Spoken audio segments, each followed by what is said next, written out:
السلام علیکم ورحمۃ اللہ وبرکاتہ۔ اللہ کا نام لیتا ہوں، اسی کی حمد و ثنا کرتا ہوں اور اس توفیق پر اس کے بارگاہ قدس میں سجدہ شکر بجا لاتا ہوں اور اسی سے توفیق مزید مانگتا ہوں۔ سرکار دو عالم فخر بنی آدم احمد مجتبی محمد مصطفیٰ صلی اللہ علیہ وسلم کے دربار گوہر بار میں ہدیہ درود و سلام کا نذرانہ پیش کرنے کی سعادت پاتا ہوں۔ قرآن کریم کی یہ دوسری نشست ہے ہماری۔ پہلی نشست میں ہم وحی کسے کہتے ہیں جان لیے۔ آج کی نشست میں رسول اللہ صلی اللہ علیہ وسلم کے پاس وحی کس کس طریقے سے آتی تھی اس کو ہم جانیں گے۔ کیا انداز اور کیا شکل ہوتی تھی وحی کے آنے کی۔ اب جو اللہ کا قرآن ہمارے پاس موجود ہے یہ بھی وحی کے ذریعے ہی آیا ہے، تو کس شکل میں قرآن اتارا جاتا تھا، کیا طریقہ تھا، اس کو جاننے کے لیے بخاری کی ہم ایک روایت دیکھتے ہیں اور اسی کے بارے میں آج ڈسکس ہوگی اور اسی کے بارے میں ہم بات کریں گے۔ بخاری شریف میں ایک روایت ہے جس کو روایت کرنے والی امی عائشہ صدیقہ رضی اللہ عنہا ہیں۔ میں یہ روایت پوری عربی میں ایک مرتبہ پڑھتا ہوں، غور سے سنیں، پھر اس کی تشریح آپ لوگوں کے سامنے کروں گا۔ حدثنا عبداللہ بن یوسف قال اخبرنا مالک عن ہشام بن عروہ عن ابی عن عائشة ام المؤمنین رضی اللہ عنہا ان الحارث بن ہشام رضی اللہ عنہ سأل رسول اللہ صلی اللہ علیہ وسلم فقال یا رسول اللہ کیف یأتیک الوحی فقال رسول اللہ صلی اللہ علیہ وسلم احیانا یأتینی مثل صلصلة الجرس وهو اشده علی فیفسم عنی وقد وعیت عنه ما قال واحیانا یتمثل لی الملک رجلا فیکلمنی فاعی ما یقول۔ قالت عائشة رضی اللہ عنہا وَلَقَدْ رَأَيْتُهُ يَنزِلُ عَلَيْهِ الْوَحْيُ فِي الْيَوْمِ الشَّدِيدِ الْبَرْدِ فَيَفْسِمُ عَنْهُ وَإِنَّ جَبِينَهُ لَيَتَفَسَّدُ عَرَقًا۔ تو یہ روایت عربی کے آپ حضرات کے سامنے میں نے پڑھا۔ اس روایت کی جو راویاں ہیں وہ حضرت عائشہ رضی اللہ عنہا ہیں۔ ابھی ریسنٹلی میں جو ایشو رسول اللہ صلی اللہ علیہ وسلم کے سلسلے میں اٹھا ہے کہ امی عائشہ سے کیوں نکاح ہوا یا پھر حضور علیہ السلام کی شادیوں کو لے کر، وہ ٹاپک تو نہیں ہے، پھر بھی ایک بات بتا کر میں آگے بڑھنا چاہتا ہوں چونکہ روایت امی عائشہ کی ہے اور جو ایشو چل رہا ہے امی عائشہ کے سلسلے میں، اسی لیے اس ایشو کے بارے میں دو باتیں بتا کر آگے بڑھیں گے۔ سب سے پہلا جو بھی یہ اعتراض کر رہے ہیں ان کو میری طرف سے جواب یہ ہے کہ بھائی آپ سے بھی زیادہ کٹر دشمن اس وقت کے کفار رسول اللہ صلی اللہ علیہ وسلم کے تھے، اور کوئی ایک ایسا موقع انہوں نے ہاتھ سے جانے نہیں دیا جس میں ان کو یہ موقع مل رہا ہو کہ وہ زبان سے یا کسی بھی طریقے سے رسول اللہ صلی اللہ علیہ وسلم کی برائی بیان کر سکیں یا رسول اللہ صلی اللہ علیہ وسلم کو تکلیف دے سکیں۔ کوئی بھی ایسا موقع انہوں نے اپنے ہاتھ سے جانے نہیں دیا اس وقت کے جو یہود و نصارا اور جو بھی اسلام مسلمان دشمن اس وقت موجود تھے۔ لیکن اتنی کٹر دشمنی کے باوجود ان کی جانب سے کبھی یہ اعتراض رسول اللہ صلی اللہ علیہ وسلم پر نہیں ہوا کہ آپ نے امی عائشہ سے نکاح کیوں کیا۔ یہ اس وجہ سے تھا کہ اس وقت یہ چیز اس چیز کا عام طور پر رواج تھا، اس طرح کی نکاحیں ہوا کرتے تھے۔ تو یہ پہلا جواب ہے ان لوگوں کو۔ اور دوسرا جواب یہ ہے کہ جو نکاح کر لے رہے ہیں ان کو کوئی اعتراض نہیں ہے، تو آپ کو کیوں اعتراض ہو رہا ہے ہمارے نبی علیہ الصلوۃ والسلام پر؟ اس لیے کہ جو نکاح کر رہے ہیں یا جو نکاح کر لے رہے ہیں امی عائشہ، پوری زندگی میں کبھی بھی انہوں نے نہ تو اشارتاً نہ تو صراحتاً اس کا تذکرہ کیا ہے، اس کو بتایا ہے کہ میرے والد ابو بکر رضی اللہ عنہ نے جو ہے نبی علیہ الصلوۃ والسلام سے نکاح کر کے نعوذ باللہ مجھ پر ظلم کیا یا پھر میرے ساتھ انصاف نہیں ہوا۔ اس طرح کی باتیں امی عائشہ کے نعوذ باللہ سوچ بھی نہیں سکتی تھی وہ، بلکہ امی عائشہ شدت کے ساتھ رسول اللہ صلی اللہ علیہ وسلم سے محبت کرتے تھے۔ اور رسول اللہ صلی اللہ علیہ وسلم سے بے پناہ محبت کرتے تھے۔ یہ تو آپ علیہ الصلوۃ والسلام کا معجزہ ہے کہ آپ نے امی عائشہ کے ساتھ عمر کے اتنے ڈفرینٹ کے باوجود، اتنے فرق کے باوجود ازدواجی زندگی اس طور پر زندگی گزار کر بتائی کہ دنیا آپ کی محبت کی مثالیں دیتی ہے۔ ایک مثالی اور ایک آئیڈیل زندگی آپ علیہ الصلوۃ والسلام نے عمر کے اتنے فرق کے باوجود گزار کر دکھائی۔ یہ آپ علیہ الصلوۃ والسلام کا معجزہ ہے۔ اب یہ حکمت کہ حضرت عائشہ رضی اللہ عنہا کے ساتھ رسول اللہ صلی اللہ علیہ وسلم کا نکاح کیوں ہوا، اس سلسلے میں ایک ویڈیو بنا چکا ہوں کہ حضور علیہ الصلوۃ والسلام کے جو 11 شادیاں ہوئیں کس لیے ہوئیں، کن بنیادوں کی وجہ سے ہوا۔ معترضین کا مکمل اعتراض میں اس ویڈیو میں دے چکا ہوں۔ ڈسکرپشن میں اس کا لنک موجود ہوگا یا آئی بٹن میں اس کا لنک موجود ہوگا، وہاں سے آپ اس کو دیکھ سکتے ہیں۔ یہاں پر بس مجھے حضرت عائشہ رضی اللہ عنہا کے بارے میں بتانا ہے۔ حضرت عائشہ رضی اللہ عنہا سے آپ علیہ الصلوۃ والسلام کی نکاح کی جو مصلحت تھی، جو حکمت تھی، وہ یہ تھی کہ حضور علیہ الصلوۃ والسلام کی جتنی بھی بیویاں ہیں اماں عائشہ کے علاوہ سارے کے سارے بیوہ تھیں اور بڑی عمر کے تھیں، اور بڑی عمر والے اتنا یاد نہیں کر سکتے یا پھر اتنا تعلیم نہیں پا سکتے جتنا کہ چھوٹی عمر والے پا سکتے ہیں، اس لیے کہ چھوٹی عمر والوں کا جو ذہن ہوتا ہے وہ ابھی نیا فریش ذہن ہوتا ہے۔ تو آپ علیہ الصلوۃ والسلام چونکہ مردوں کے بھی نبی ہیں اور آپ علیہ الصلوۃ والسلام عورتوں کے بھی نبی ہیں، تو جس طرح مردوں کے لیے آپ آئیڈیل ہیں، عورتوں کے لیے بھی آپ آئیڈیل ہیں، لیکن حضور علیہ الصلوۃ والسلام کی جو اندرونی زندگی ہے، جو پرائیویٹ زندگی ہے، جو گھر کے اندر کی زندگی ہے، اس کو بیان کرنے والی یا پھر اس کو روایت کرنے والی، امت تک پہنچانے والی کوئی نہ کوئی ہونا ضروری تھا، اس لیے کہ گھر کے باہر کی جو زندگی ہے اس کے تو صحابہ لکھ رہے ہیں، نوٹ کر رہے ہیں اور آپ کی ہر بات امت تک پہنچا رہے ہیں۔ گھر کے اندر کی بات کون پہنچائے گا؟ تو اللہ تبارک و تعالیٰ نے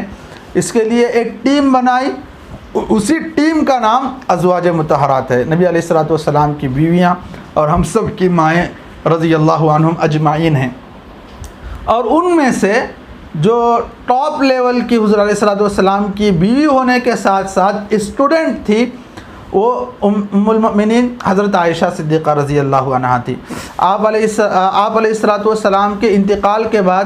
آپ نے دین کا بہت بڑا کام کیا ہے، امت تک حضور علیہ الصلوۃ والسلام کی بے شمار روایتیں آپ نے پہنچائی ہیں، تقریباً 2000 سے زائد روایتیں حضرت عائشہ رضی اللہ عنہا نے امت کو پہنچائی ہیں۔ اور حضور علیہ الصلوۃ والسلام کے بعد حضرت عائشہ رضی اللہ عنہا 48 ایئرز تک زندہ تھیں، اور اس پورے عرصے میں جب بھی صحابہ کو کوئی مسئلہ پیش آتا جس کو وہ خود حل نہیں کر سکتے تو حضرت عائشہ کی خدمت میں حاضر ہو کر اس مسئلے کو حل کر لیتے تھے۔ تو یہ ایک مصلحت اور ایک حکمت تھی کہ آپ کے اندرونی زندگی اور عورتوں کی جو پرائیویٹ مسائل ہیں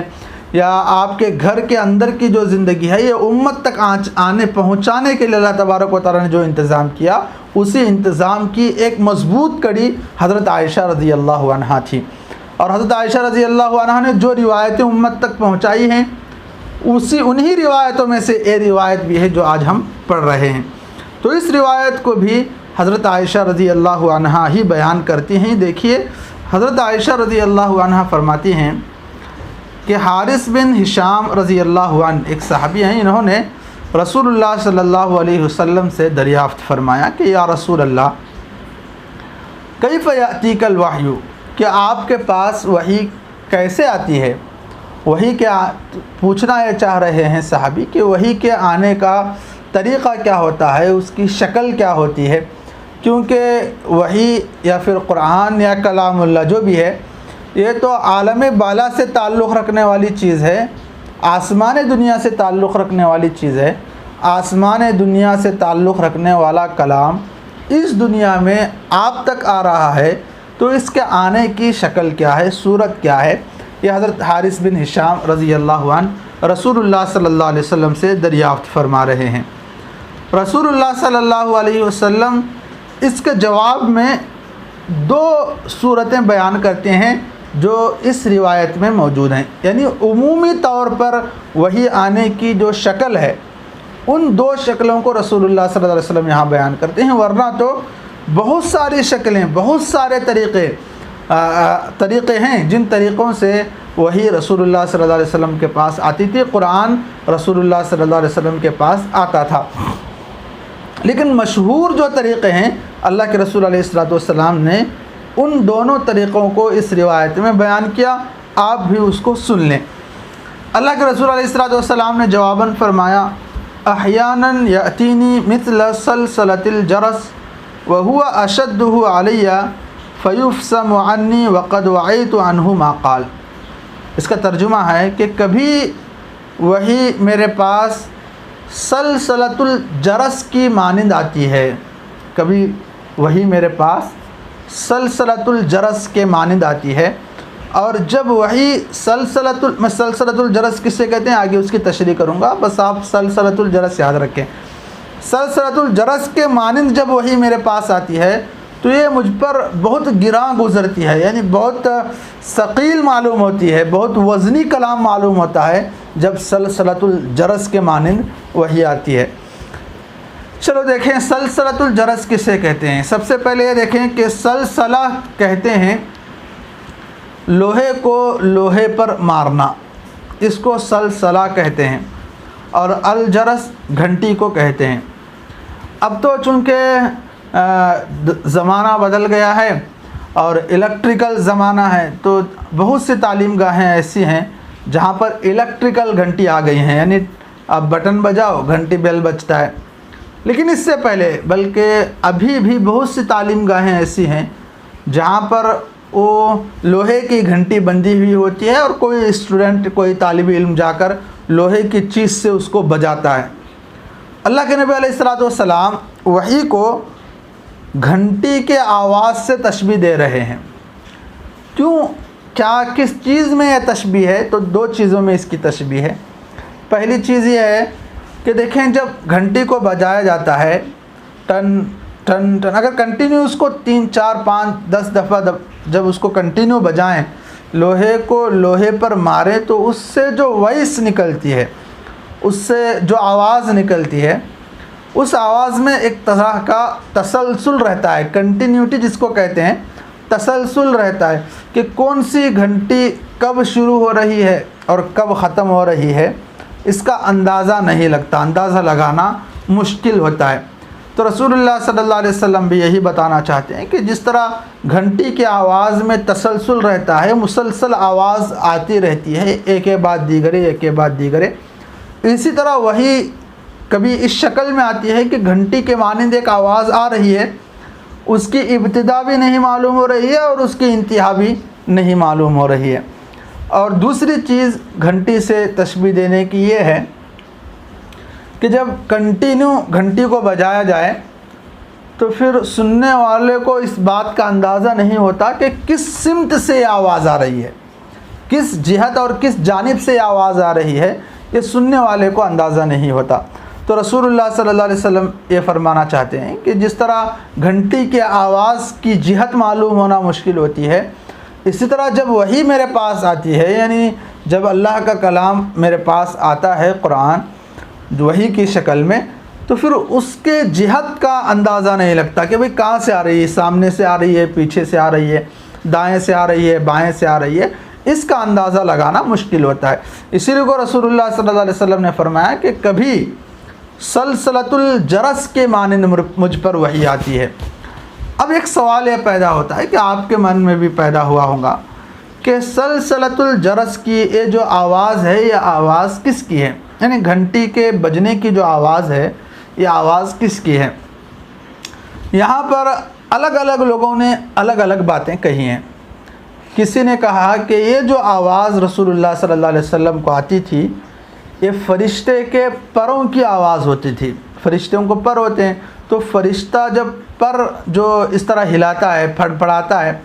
تو اس کا جو وائس اور اس کی جو آواز نکلتی ہے، وہی آواز یہ تھی جو رسول اللہ صلی اللہ علیہ وسلم کو سنے آتی تھی۔ کسی نے کہا کہ نہیں، فرشتوں کے پروں کی آواز نہیں بلکہ فرشتے کے گزرنے کی آواز ہے، کہ جس طرح تیر کو اگر کان کے قریب سے چھوڑا جائے تو جب وہ تیزی سے ہمارے کان کے بازو سے نکلے گا تو اس سے سنسناہٹ کی ایک آواز پیدا ہوتی ہے، یا پھر یوں سمجھے کہ کوئی مکھی ہمارے کان کے قریب آ کر اگر گھوم رہی ہے پھر رہی ہے تو اس کے پروں کی آواز ہوتی ہے۔ تو پروں، کسی نے کہا کہ پروں کی آواز، کسی نے کہا کہ تیر جب تیزی سے نکلتا ہے تو اس سے جو سنسناہٹ والی آواز نکلتی ہے، ایسے ہی فرشتے کے گزرنے کی آواز رسول اللہ صلی اللہ علیہ وسلم کو سنائی دیتی تھی۔ تیسرا قول یہ ہے کہ نہیں، نہ یہ تو فرشتے کی آواز ہے، فرشتے کے پر کی آواز ہے، نہ تو فرشتے کے گزرنے کی آواز ہے، بلکہ کسی نے یہ کہا کہ یہ جو آواز ہے یہ اللہ کی جانب سے رسول اللہ صلی اللہ علیہ وسلم کے کانوں میں پیدا کی جاتی تھی۔ کس لیے بھائی، کس لیے پیدا کی جاتی تھی؟ تو اس کا جواب یہ ہے تاکہ رسول اللہ صلی اللہ علیہ وسلم کا ذہن کسی اور چیز کی طرف مائل نہ ہو، بلکہ جو وحی آئی ہے، جو قرآن وحی کی شکل میں آیا ہے، آپ علیہ السلام توجہ کے ساتھ اس کو لیں اور آپ کی توجہ کسی اور چیز کی طرف نہ جائے، اس لیے اللہ کی جانب سے یہ آواز رسول اللہ صلی اللہ علیہ وسلم کے کانوں میں پیدا کی جاتی تھی۔ اس کو آج کے جنریشن میں اگر سمجھنا ہے تو موبائل فون ہے، موبائل فون میں جب گھنٹی بجتی ہے تو آدمی اس کی طرف متوجہ ہوتا ہے اور اس کو پتہ چلتا ہے کہ کوئی ہے جو مجھ سے بات کرنا چاہتا ہے، کوئی ہے جو مجھے یاد کر رہا ہے، پھر آدمی موبائل کی طرف مائل ہو جاتا ہے، موبائل کی طرف اپنی توجہ پھیر لیتا ہے۔ تو اسی طرح کا ایک الارم تھا، ایک رنگ ٹون تھا، جس کے ذریعے رسول اللہ صلی اللہ علیہ وسلم کی توجہ کو وحی کی طرف پھیرنا مقصود تھا، یہ کسی نے کہا ہے۔ اور 3 قول میں نے آپ کو بیان کیے۔ چوتھا قول یہ ہے کہ کسی نے یوں کہا کہ یہ خود وحی کی آواز ہے، یہ خود وحی کی آواز ہے۔ اس کو سمجھنے کے لیے ماضی قریب میں جب موبائل کا دور نہیں تھا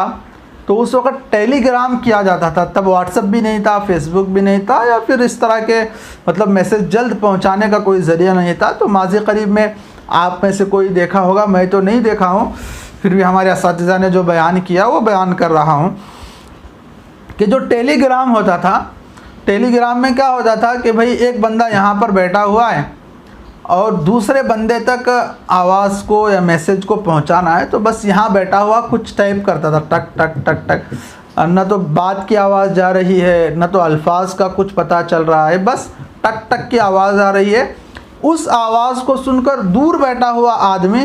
اس کو الفاظ میں کنورٹ کرتا تھا، پھر اس کو میسج کی شکل دیتا تھا اور پھر وہاں جو آدمی ہوتا تھا اس کو بتاتا تھا۔ یہ ٹیلی گرام کا ایک طریقہ تھا، ٹک ٹک کی آواز ہوتی تھی، اس کو الفاظ میں کنورٹ کیا جاتا تھا۔ تو وہی بھی رسول اللہ صلی اللہ علیہ وسلم کے پاس اس طرح کی ایک آواز، ایک وائس کے ذریعے آتی تھی، اور رسول اللہ صلی اللہ علیہ وسلم سے جب وہ جدا ہوتی تو آپ علیہ السلام اس کو اس کے جو الفاظ ہوتے اس کو پہچان چکے ہوتے اور اسی کو امت کے سامنے بیان کرتے۔ اور کسی نے یہ کہا کہ یہ خود اللہ تبارک و تعالیٰ کی آواز تھی، اور یہی صحیح قول ہے کہ یہ اللہ ہی کی آواز ہوا کرتی تھی۔ اسی لیے اللہ تبارک و تعالیٰ کے پیارے رسول علیہ السلام فرما رہے ہیں وَهُوَ أَشَدُّهُ عَلَيَّ، کہ جب سلسلۃ الجرس کے مانند وحی میرے پاس آتی تھی تو یہ مجھ پر بہت ثقیل معلوم ہوتی تھی، یہ کلام مجھے بڑا وزنی کلام معلوم ہوتا تھا، کیونکہ اللہ کا کلام ہے، اللہ کی آواز ہے، اس کو ہر کوئی برداشت نہیں کر سکتا تھا، ہر کوئی برداشت نہیں کر سکتا۔ اسی لیے قرآن کریم میں اللہ تبارک و تعالیٰ نے کہیں فرمایا لو انزلنا هذا القرآن على جبل لرأيته خاشعا متصدعا من خشیۃ اللہ، کہ اگر پہاڑ پر بھی اتارا جاتا نا قرآن تو یہ بھی چکنا چور ہو گیا ہوتا۔ تو پہاڑ میں بھی وہ طاقت نہیں تھی کہ اس کو برداشت کر سکے۔ یہ تو اللہ کے رسول علیہ السلام جو کہ اللہ کے حبیب ہیں، یہ ان کا کمال تھا کہ آپ نے اس کو برداشت کر لیا، ورنہ تو اللہ کا کلام بڑا وزنی کلام ہوتا ہے۔ تو اسی لیے اللہ کے نبی علیہ السلام فرما رہے ہیں کہ جب ڈائریکٹ مجھ پر آواز آتی تھی وحی کی سلسلۃ الجرس کے مانند وَهُوَ أَشَدُّهُ عَلَيَّ، تو مجھ پر یہ بڑا ثقیل گزرتا تھا یہ کام، لیکن ایسا نہیں کہ وزنی کلام ہے، لینے میں کچھ کمی بیشی ہو رہی ہو، اللہ کے رسول علیہ الصلوۃ والسلام نے آگے فوراً اس کا جواب دیا، فَيُسَّمُ عَنِّي وَقَدْ وَعَيْتُ عَنْهُ مَا قَالَ، کہ جدا ہونے سے پہلے میں اس کو پورا یاد کر چکا ہوتا، اس کو میں پورا اخذ کر چکا ہوتا، اس وحی کو پوری طور پر لے چکا ہوتا۔ یہ پہلی شکل اللہ کے نبی علیہ الصلوۃ والسلام نے بیان فرمائی وحی کے آنے کی۔ تو کبھی وائس گھنٹی کے آواز کے مانند ایک وائس رسول اللہ صلی اللہ علیہ وسلم کے کانوں میں آتی تھی، یہ وحی کی پہلی شکل تھی۔ اور دوسری شکل جو اللہ کے نبی علیہ الصلوۃ والسلام فرما رہے ہیں وہ یہ ہے، وَأَحْيَانًا يَتَمَثَّلُ لِيَ الْمَلَكُ رَجُلًا فَيُكَلِّمُنِي فَأَعِيَ مَا يَقُولُ، کہ کبھی وحی میرے پاس اس انداز اور اس طریقے سے آتی تھی کہ حضرت جبرائیل علیہ الصلوۃ والسلام انسانی شکل اپنا کر اللہ کے نبی علیہ الصلوۃ والسلام کے پاس آتے تھے۔ جبرائیل علیہ السلام چونکہ فرشتے ہیں اور اللہ نے فرشتوں کو یہ اختیارات دیے ہیں کہ وہ کسی بھی انسان کی شکل اپنا سکتے ہیں، تو جبرائیل علیہ الصلوۃ والسلام کبھی انسانی شکل اپنا کر رسول اللہ صلی اللہ علیہ وسلم کی خدمت میں آتے اور پھر جو وحی ہوتی اللہ کی جانب سے جو پیغام ہوتا وہ پیغام آپ علیہ الصلوۃ والسلام کو پہنچاتے تھے۔ یہ وحی کے آنے کا دوسرا طریقہ رسول اللہ صلی اللہ علیہ وسلم نے بتایا۔ آگے اس روایت میں حضرت عائشہ رضی اللہ عنہا بیان کرتی ہیں، وَلَقَدْ رَأَيْتُهُ يَنزِلُ عَلَيْهِ الْوَحْيُ فِي الْيَوْمِ الشَّدِيدِ، اس کا تعلق پہلی شکل سے، یعنی جو شکل بتائی گئی کہ سلسلۃ الجرس، گھنٹی کے آواز کی طرح میرے پاس آواز آتی اور یہ مجھ پر شاخ گزرتی، یہ جو شکل بتائی گئی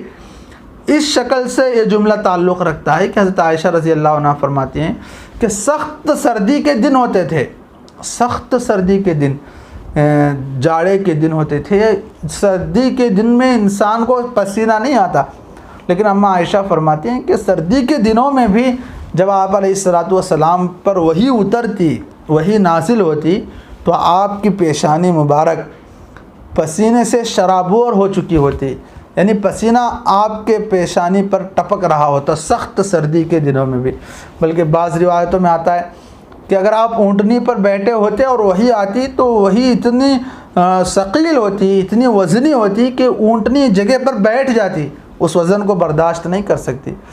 اور ایک جگہ آتا ہے کہ ایک مرتبہ اللہ کے نبی علیہ الصلوۃ والسلام ایک صحابی کے زانوں پر سر رکھ کر لیٹے ہوئے تھے، اسی حالت میں وحی آئی۔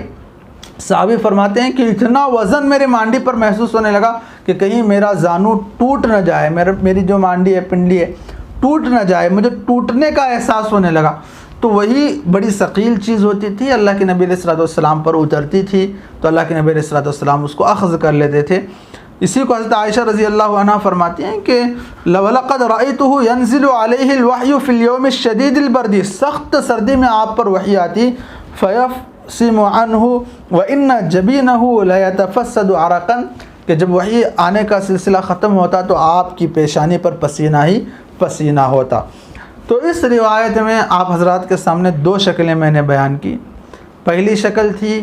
سلسلۃ الجرس، گھنٹی کے آواز کے مانند رسول اللہ صلی اللہ علیہ وسلم کے پاس وحی بھیجی جاتی، اور اس طرح اس شکل میں جب وحی رسول اللہ صلی اللہ علیہ وسلم کے پاس آتی تو یہ شکل ذرا رسول اللہ صلی اللہ علیہ وسلم پر گراں گزرتی تھی، ثقیل گزرتی تھی۔ اور دوسری شکل فرشتہ انسان کی شکل میں آتا تھا اور رسول اللہ صلی اللہ علیہ وسلم کو اللہ کا پیغام پہنچاتا تھا، یہ شکل رسول اللہ صلی اللہ علیہ وسلم کو آسان گزرتی تھی۔ تو اس روایت میں ایک مشکل شکل رسول اللہ نے بیان فرمائی اور ایک آسان شکل رسول اللہ صلی اللہ علیہ وسلم نے بیان فرمائی ہے۔ اس کے علاوہ اور بھی بہت سارے طریقے تھے، جیسے کہ حضرت جبرائیل علیہ الصلوۃ والسلام کبھی اپنی شکل میں جو ان کی اصل شکل ہے اس شکل میں بھی رسول اللہ صلی اللہ علیہ وسلم کو نظر آ کر رسول اللہ صلی اللہ علیہ وسلم تک وحی پہنچائے ہیں، یا پھر اس طرح کے اور بھی بہت سارے طور و طریقے ہیں، شکلیں ہیں، لیکن عام طریقے یہی تھے جو میں نے آپ کے سامنے بیان کر دیے۔ انشاءاللہ اگلی نشست میں، اگلے ویڈیو میں میں آپ کے سامنے پہلی وحی کب آئی اور جب آئی رسول اللہ صلی اللہ علیہ وسلم کی کیا کیفیت تھی، رسول اللہ صلی اللہ علیہ وسلم کہاں تھے،